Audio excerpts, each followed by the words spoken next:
Thank you very much. I wanted to hold the first press conference here for a reason. Just where those cameras sit under Father Sierra, if you listen to my speech, is my favorite place in this building. The reason why it's my favorite place is there's a little tile that this was the first chambers after we moved from Philadelphia. And that's where Abraham Lincoln's desk sat. In the back of the chambers, a one-term congressman, with all the challenges that America faced. Long hours, tough work, but as he sat there, I imagine at times he would look over at Cleo. Cleo writes down what has transpired in this house. He probably looked at that clock, wondering how long it would go. That's the exact same view, the exact same clock. But if Cleo continues to inscribe what has happened, in the last 5 days, we passed a rules package that no longer the power rests with a few, but to the voices of America of who they elect. We repealed and stripped the funding for 87,000 IRS agents. Government should be here to help you, not to go after you. Be able to protect the unborn. We just protected the Strategic Petroleum Reserve where the president can no longer deplete it and sell our oil to China. And we opened the House back up for the public, something the public has not been able to be a part of for the last couple years. That's just the first 5 days, and we're just getting started. So we made a commitment to America, and we're going to keep it. With that, let me open up for questions. Yes. You've got a growing number of Republican members now that are calling on Representative George Santos to resign, or at the very least not sit on committees. These aren't just allegations. These are things that he's admitted to, lying to, stealing. Why put him on committees? Well, what I find is the voters have elected George Santos. If there is a concern, he will go through ethics. If there is something that is found, he will be dealt with in that manner. But they have a voice in this process. Yes. Yes, ma'am. Yes. Aside from this bill you all just passed and the select committee on China, what other ways will you all be addressing China? What do you see as the top priorities? I'm glad you brought that up. I didn't even mention the other thing we did. Passed a very bipartisan bill with 146 Democrats joining with us to create a new select committee on China that Congressman Gallagher will chair. And I've met with Leader Hakeem on this. This will be, Hakeem Jeffries, this will be a very bipartisan committee. Because I think it's very important. A number of reasons why I believe we have lost jobs to China, our intellectual property, because many times we don't speak with one voice from America. What I am trying to accomplish is get members on both sides of the aisle from all different perspectives, not just from a militarily, from financial, from agriculture and others, to bring those jobs back to America, to make sure China's not with inside America buying our farmland and others. Get a level playing field for competition. We watched during COVID for our medical supplies, them controlling 50% of the market. We watched from our medical pills and others what they control. This is something that is very, not just disturbing to me, but for the future of America. I would say in this first 5 days is probably one of the most powerful things that we passed. In a very bipartisan way, a step forward. I would hope the Senate would do it as well, and that we can speak with one voice as we move forward to bring the jobs back to America.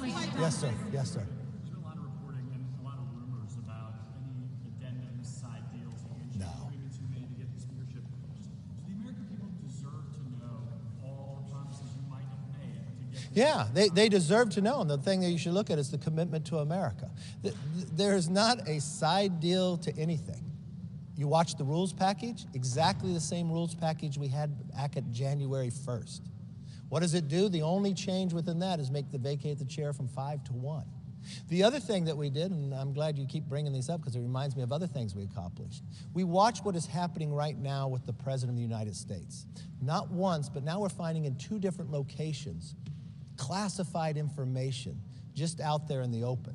It just goes to prove, and we're finding out now, after being sworn in, that this was discovered before the election. Another faux pas by the Biden administration, but treating law differently based upon your political beliefs. Treats one President Trump one way, but treats President Biden a whole different way. That's why we had to provide a new entity from our church style to look after the weaponization of what's gone on, that you want an equal playing of the law to all Americans. Sorry, let him finish. Do you see this matter regarding the classified documents found in President Biden's home going before that committee? I see it could go from that committee or others, but I think Congress has to investigate this. Here's an individual that's been in office for more than 40 years. Here's an individual that sat on 60 Minutes that was so concerned about President Trump's documents locked in behind, and now we find it just as a vice president, keeping it for years out in the open in different locations. I do not think any American believes that justice should not be equal to all. And we found from this administration what happened before every single election, whatever comes out that they utilize to try to falsify it, they try to have different standards for their own beliefs, that doesn't work in America. Yes, sir. Do you trust someone who has admitted to lying about major aspects of his past, could be facing fraud charges from Brazil, to have access to top secret information? I don't see any way that he's going to have top secret. If you're referring to George Santos, he's got a long way to go to earn trust. But the one thing I do know is you apply the Constitution equal to all Americans. The voters of his district have elected him. He is seated. He is part of the Republican conference. There are concerns with it, so he will go before ethics. If anything is found to be wrong, he will be held accountable exactly as anybody else in this body would be. That is the fair way to handle anything you go, and that's how I'll deal with any single issue that ever comes forward. Yes, ma'am. Do you see a difference in that former President Trump denied repeated requests for all of his classified documents for more than a year, and President Biden's lawyers turned in documents after finding them?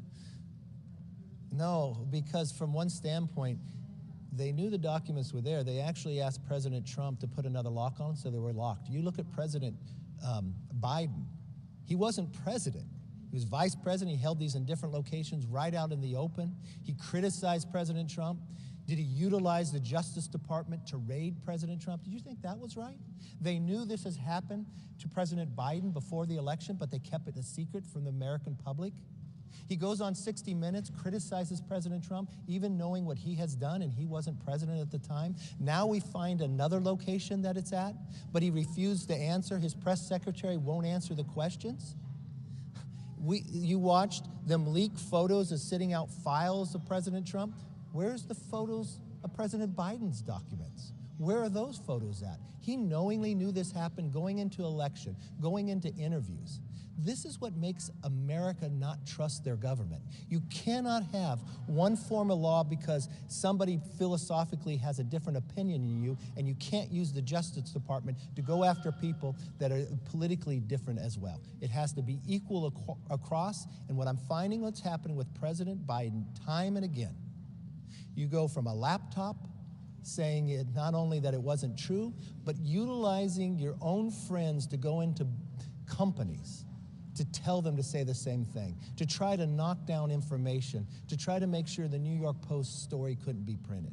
You should be offended by that. You are of the press. You should be allowed to write even when you knew it was true. So, yes, sir.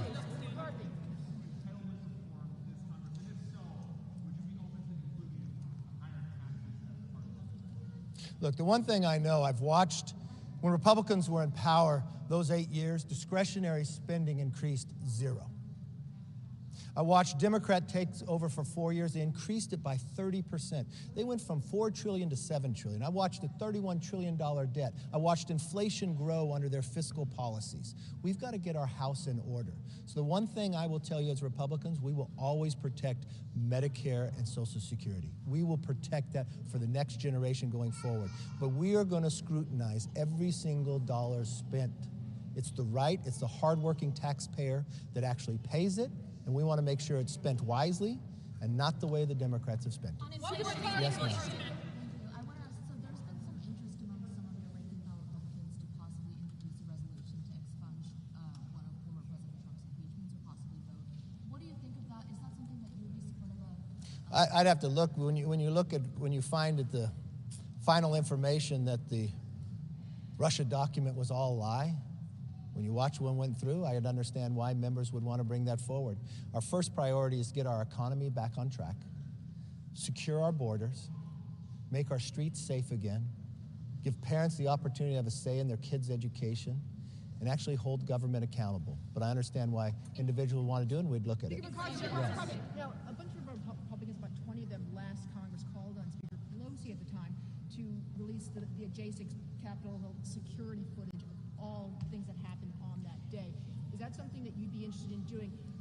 Congressman Gates said that you would be willing to do that. Is that Yeah, I think the public should see what has happened on day. I've watched what Nancy Pelosi did, where she politicized it, where for the first time in the history as a speaker, not allowing the minority to appoint to a committee, to pick and choose. We watched the politicization of this. I think the American public should actually see all what happened instead of a report that's written for a political basis. And I think the answer. We're looking through that. I want to be very thoughtful about it, but yes, I'm engaged to do that.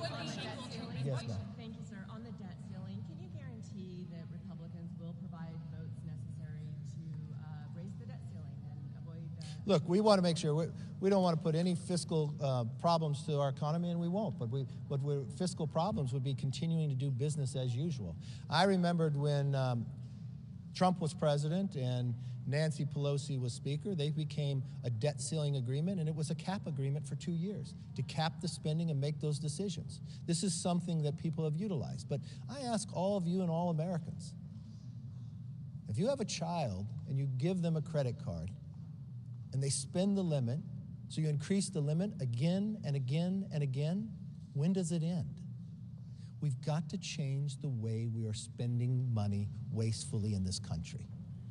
And we're going to make sure that happens. It's a hard-working taxpayer to do it. Paul, how are you? It's good to see you. Senator Cornyn seemed a little bit dismissive of some of the House Republican plans to take over the floor today, some of the other Republicans. What did he say? I don't have the exact quote on me, I'm sorry. You seem to think that what happens in the House happens in the House, but the Senate needs to be bipartisan. Have you coordinated? Well, that's interesting because in the House here, we just had probably one of the biggest bipartisan votes to collect a select committee on China. I don't know, is the Senate even in this week? What did they do this week? Oh yeah, they haven't done anything. So I think the House has been very productive in the first 5 days. But yes, I sat down with all the Republican senators and talked to them about ways that they could be more productive. They didn't even pass one appropriation bill last year. They didn't even pass an NDAA. So the ways we can make the Senate more productive would be great. And I think us working together will help them in the process to do that. Mr. Speaker, yes, ma'am. No, yeah.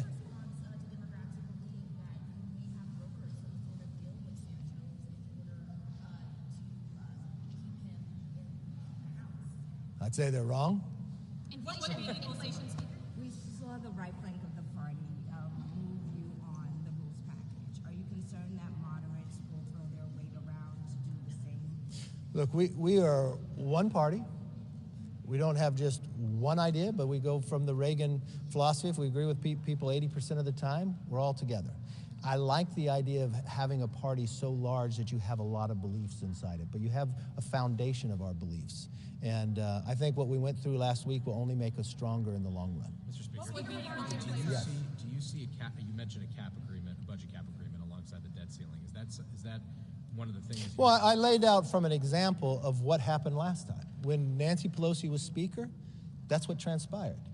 To get a debt ceiling, they also got a cap on spending for the next 2 years. Spending is out of control here. There's been no oversight, and we cannot continue around the same process.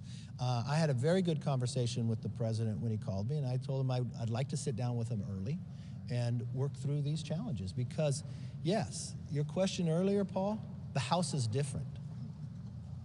The American public made a decision where they fired the Democrats and they put us in charge. We put out a commitment to America to tell them exactly what we would do if they gave us the power. And in this first week, we continue to keep that commitment. We repealed 87,000 IRS agents. We created a select committee on China to bring the jobs back. We continued to work for the going after accountability in this government, the church-style committee of where we're going. We just stopped the raid of our petroleum reserve, so it won't be sold to China anymore. We continue to keep our promises. You'll watch it week after week after week. Is there any way there'll be a clean Brexit? Yes, ma'am.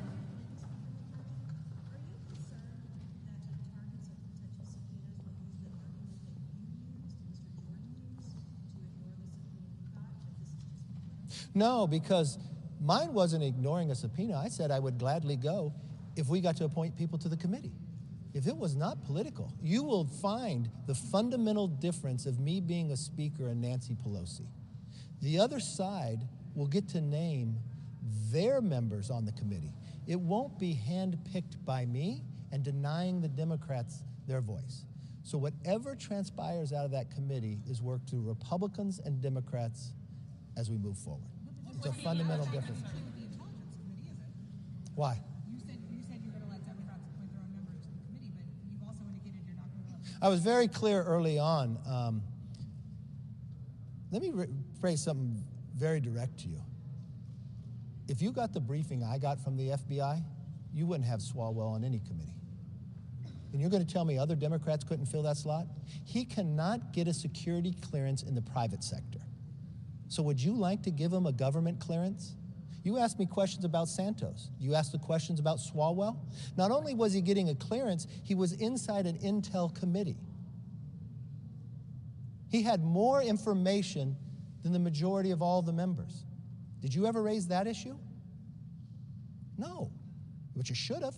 You're going to tell me there's 200 other Democrats that couldn't fill that slot, but they kept him on it? The only way that they even knew it came forward is when they went to nominate him to the Intel Committee. And then the FBI came and told the leadership then, he's got a problem. And they kept him on.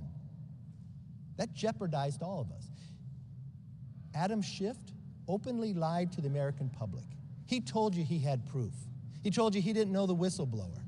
He put America for 4 years through an impeachment that he knew was a lie. At the same time we had Ukraine, at the same time we had Afghanistan collapse. Was that the role of the Intel Committee? No. So what I am doing with the Intel Committee, bringing it back to the jurisdiction it's supposed to do. Forward-looking to keep this country safe. Keep the politics out of it. So yes, I'm doing exactly what we're supposed to do. Last question. No, right here. I'll go too quick. You both, but you go first. No, let her go first. Let her go first. That Congress has a priority to investigate Biden's handling of classified documents, but Yes. you don't think that Congress has a priority to investigate Trump's handling of classified documents? Well, what's an interesting question to me is, they put a special prosecutor on that. They raided Mar-a-Lago when he was gone. They came in with sirens and everything else. Even though they had already met, they knew it was there. They said, put another lock on. They put another lock on it. Had they asked, they could have just picked it up. But why would they do that? Why would they go after a political opponent that way? Why would they leak photos and say all this? Why would they go through the former First Lady's clothing? Why would they go through his son's clothing? Why would they raid in the manner in which they did? At the same time, prior to an election, you found a sitting president when he was vice president with top secret documents. Why did they handle that differently? We're in America. We believe in equal justice. Why did they not even tell America that that transpired? How did he sit before 60 Minutes knowing what he had done? How do we find out a second location and he's shocked by it? Why aren't you asking him these questions? Why doesn't he come forth to the American public? We don't think there needs to be a special prosecutor, but I think Congress has a role to look. Yes, last question.